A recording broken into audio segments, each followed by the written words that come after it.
Hi, this is the fifth exciting chapter of The Picture of Dorian Gray.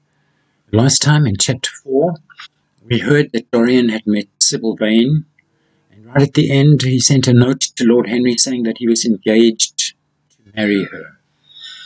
Chapter 5, we're not going to see Dorian and Lord Henry in this chapter. It's a change of scenery. We're going to meet Sibyl Vane and her mother, who is an aging actress, and her brother, who's about 20 years old, protective over her. This is chapter 5. Hope you'll enjoy it. Mother, mother, I'm so happy, whispered the girl, burying her face in the lap of the faded, tired-looking woman, who, with back turned to the shrill, intrusive light, was sitting in the one armchair that their dingy sitting room contained. I'm so happy, she repeated, and you must be happy too. I'm going to make a couple of words about the mother bold here. The faded, tired-looking, and the dingy sitting room. Mrs. Vane says, I'm only happy, Sibyl, when I see you act. You must not think of anything but your acting. Mr. Isaacs, the Jewish theatre owner, has been very good to us, and we owe him money. Money, mother? What does money matter? Love is more than money. Mr. Isaacs has advanced us £50 to pay off our debts and to get a proper outfit for James. We don't want him, Mr. Isaacs, any more, mother. Prince Charming rules life for us now. Then she paused. A rose shook in her blood and shadowed her cheeks. I'm just checking, they were talking about Mr. Isaacs. Yes, I love him, she said simply. Foolish child, was the parrot phrase flung in answer. The waving of crooked, false-jeweled fingers, gave grotesqueness to the words. So she's wearing kind of fake jewels. She's an actress whether she's on the stage or not. You'll see more of that coming, Mrs. Vane.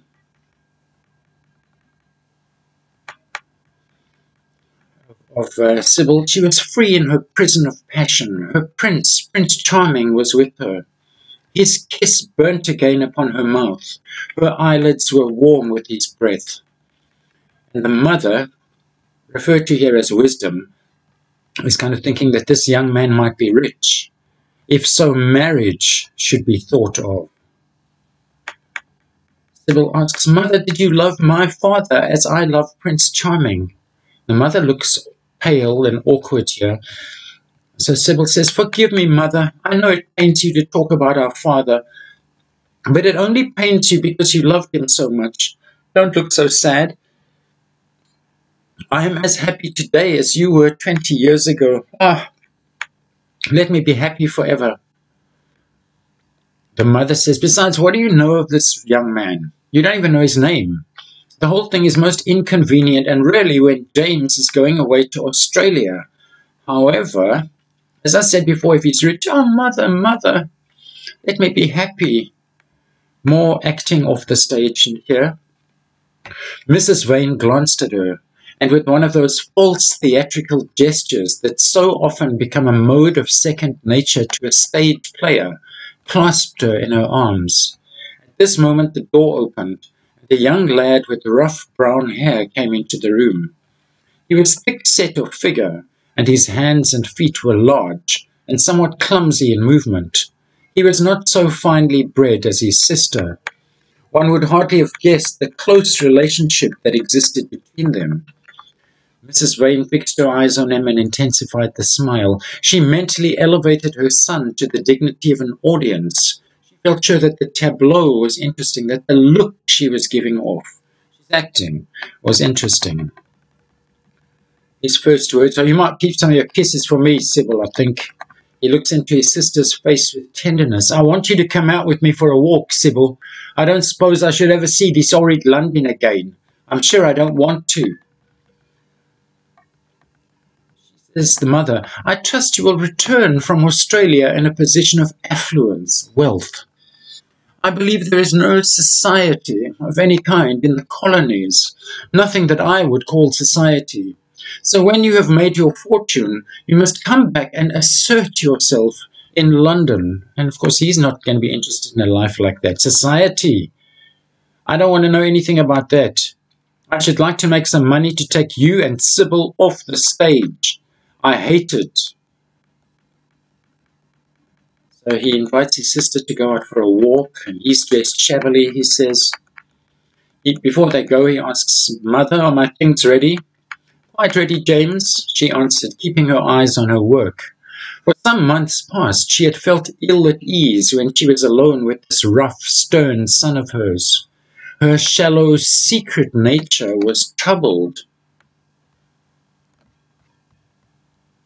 When their eyes met, she used to wonder if he suspected anything, and we're going to find out by the end of the chapter what she's worried about that he's going to suspect something about.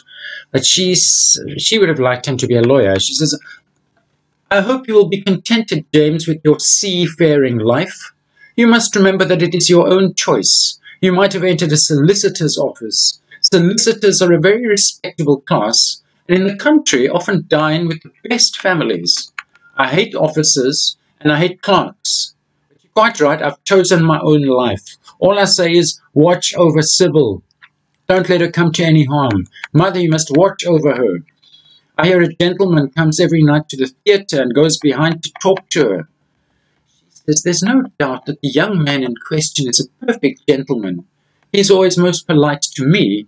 Besides, he has the appearance of being rich, and the flowers he sends are lovely. You don't know his name, though. Of course, if this gentleman is wealthy, there's no reason why she should not contract an alliance with him. His good looks are really quite remarkable. Everybody notices them." They're going out for the walk, so the mother kisses the daughter. The daughter's flower-like lips touched the withered cheek and warmed its frost. my child," cried Mrs. Vane, looking up to the ceiling in search of an imaginary gallery. Gallery furthest away audience right at the top. Again, she's performing, even though she's at home. Brother wants to leave impatiently. He hated his mother's affectations, her pretending. So they go out for their walk. The passers-by glanced in wonder at the sullen, heavy youth, who in coarse, ill-fitting clothes was in the company of such a graceful, refined-looking girl. He was like a common gardener walking with a rose. She was thinking of Prince Charming. And she's prattling away in the park. The lad listened sulkily to her and made no answer. He was heartsick at leaving home. But there's something else. You'll find very soon what else it is that's bothering him. Yet it was not this alone that made him gloomy and morose. Inexperienced though he was, he had still a strong sense of the danger of Sibyl's position. This young dandy, or person who dresses in a fancy way, who was making love to her, could mean her no good. He was a gentleman, and he hated him for that. So James doesn't like this whole British class system and those upper class who wandering around thinking they're better than everyone else. Hated him through some curious race instinct for which he could not account, and which for that reason was all the more dominant within him. And I think it's become quite a famous line by Oscar Wilde here. Children begin by loving their parents. As they grow older, they judge them. Sometimes they forgive them. And this is what's bothering him. We're not going to find exactly what it is, but we're getting to it. His mother. He had something on his mind to ask of her, something that he had brooded on for many months of silence. A chance phrase that he had heard at the theatre, a whispered sneer that had reached his ears one night as he waited at the stage door, had set loose a train of horrible thoughts. We'll find out soon what that rumour's about. Meanwhile, still in the park with his sister, brings up the boyfriend. "You have a new friend, I hear. Who is he? Why have you not told me about him? He means you no good." "He's called Prince Charming. Don't you like the name?" "Oh, you silly boy, you should never forget it. If you only saw him, you would think him the most wonderful person in the world. I wish you could come to the theatre tonight. He's going to be there, and I'm to play Juliet. Oh, how I shall play it. Fancy, Jim, to be in love and play Juliet, to have him sitting there, to play for his delight. He says he wants to enslave you. I shudder at the thought of being free. She says, surely you should be glad to think that though you are going away, you leave me happier than I've ever been before. Life has been hard for us both, terribly hard and difficult. But it will be different now. You are going to a new world, and I have found one. After some time she became silent. Suddenly she caught a glimpse of golden hair and laughing lips, and in an open carriage with two ladies, Dorian Gray drove past. She started to her feet. There he is, she cried. Who? Asked she. Prince Charming, she answered. Show him to me. Which is he? Point him out. I must see him. But the vehicle disappears. He doesn't see him. She says, I wish you'd seen him. I wish I had. For as sure as there is a God in heaven, if he ever does you any wrong, I shall kill him. So he makes this threat twice, I think, in this chapter. And we've got to remember this threat of his. He says, I'm 16, and I know what I'm about. Mother is no help to you. She doesn't understand how to look after you. I wish now that I was not going to Australia at all. I have a great mind to chuck the whole thing up. They're on their way home. She says, I shall love him forever. And he? Forever too. He'd better. That's all. James Vane, the sailor, makes this threat. On the way home, in Sibyl's own room, they parted. There was jealousy in the lad's heart, and a fierce murderous hatred of the stranger, who, as it seemed to him, had come between them. Yet, when her arms were flung around his neck, and her fingers strayed through his hair, he softened, and kissed her with real affection. There were tears in his eyes as he went downstairs. The last thing that's going to happen in this chapter is this question he wants to ask her. His mother was waiting for him below. She grumbled at his unpunctuality as he entered. He made no answer, but sat down to his meagre meal. Another reminder, no money. The flies buzzed around the table and crawled over the stained cloth. Through the rumble of omnibuses and the clatter of street cabs, he could hear the droning voice of his mother, devouring every minute that was left to him, eating up all the minutes, eating up greedily all the minutes before he has to go. After some time, he thrust away his plate and put his head in his hands. He felt that he had a right to know, and she seems to know what he's going to ask. Their eyes met. In hers, I can't help but put a comma in here. He saw a dim appeal for mercy. It enraged him. Mother, I have something to ask you, he said. Her eyes wandered vaguely about the room. She made no answer. Tell me the truth. I have a right to know. Were you married to my father? So that's the big question. She heaved a deep sigh that he's finally asked this. It was a sigh of relief. The terrible moment, the moment that night and day for weeks and months she had dreaded, had come at last. And yet she felt no terror. Indeed, in some measure, it was a disappointment to her. The vulgar directness of the question called for a direct answer. The situation had not been gradually led up to. It was crude. It reminded her of a bad rehearsal. No, she answered, wondering at the harsh simplicity of life. My father was a scoundrel then, someone who played the field, messed around, cried the lad, clenching his fists. She shook her head. I knew he was not free. We loved each other very much. If he had lived, he would have made provision for us.